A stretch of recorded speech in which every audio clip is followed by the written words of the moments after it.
د یو کمر یخ ته یو ګیدړ ودو چې په هغه ګیدړ باندې کمر راوغورځېد او د دغه ګیدړ نه یې لکۍ کټ کړه. څه وخت چې د دغه نه د لکۍ کټ شو د دغه نه راپاڅېد او ډېر خفه و، ډېر د لکۍ ډېر درد کولو.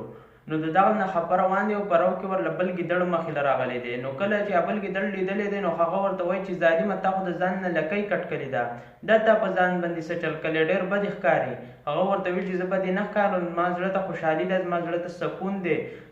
زما چې لکۍ وه مخکې نو زما په زندګۍ کې څه خوشحالي سکون هېڅ هم نه و، خو چې کله مې ځان نه لکۍ کټ کړه نو زما زړه ته ډېر سکون او ډېر خوشحالي ده.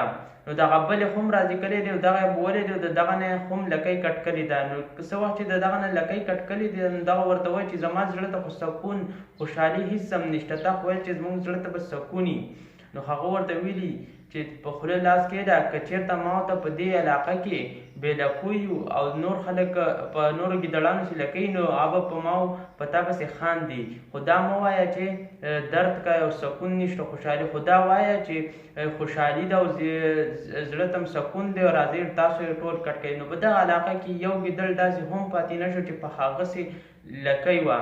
په کومو ګیدړانو چې به لکۍ وه نو د هغه پورې به خلکو خندل او دغه ګیدړ به یې نه پرېښستو چې په تاسې لکۍ ده. نو ټولو دغه شروع کړو. نو زما د ویډیو مقصد دا و چې نن سبا ټولو خلکو د انګریزانو رواجونه دغه کړي دي، که نن سبا د څوک اسلام څه طریقه کوي نو هغه پورې خلک خاندي او هغسې پروپیګنډې کوي چې دا تا څه چل کړی دی. پخواني پښتانه وګورئ او که اوسني وګورئ، په دې کې د ځمکې او اسمان فرق دی. پخوانو پښتنو به د اسلام سنت طریقې هر څه فالو کول او د اوسني خو یې نه فالو کوي، پینټ شرټ یې هر څه اغوستي او ډېر په خرابو طریقو روان دي. نو الله تعالی دې په سنت طریقې دغه کې الله تعالی دې په ښو طریقو راوړی. نو که ویډیو مو خوښه شوي ویډیو د خپلو ملګرو سره مخکې ضرور شیر کړئ او زموږ پیج ورسره لایک فالو کړئ او یوټیوب چینل هم سبسکرایب کړئ. د ویډیو کتلو یو جهان مننه.